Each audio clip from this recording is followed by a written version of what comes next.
Društveni dialog pod nazvu Jak do dostoinstvenej roboty u medijoh i odvičateljnog novinarstva za cilj mal zaprovadzovanje socioekonomskog dialoga u medijskej dijalnosci.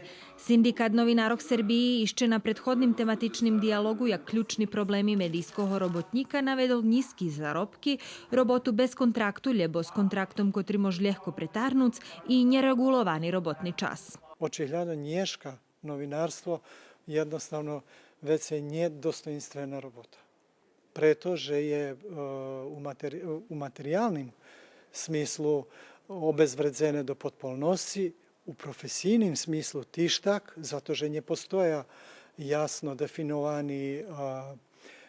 definovani meradla, že kto to nješka novinar, jaka to profesija i čije profesija.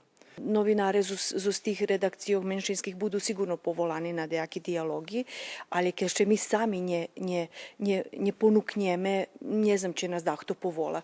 Takže mojo teraz, ja sebe položim sama toto zadluženje, že inicirujem koordinaciju nacionalnih sovitog, že bi do konca roka povolala odbori za informovanje, že bi sme vidjeli kto bude na tih prevarkoh, kto bude na tih dialogoh predstavljac menšinskih novinaroh.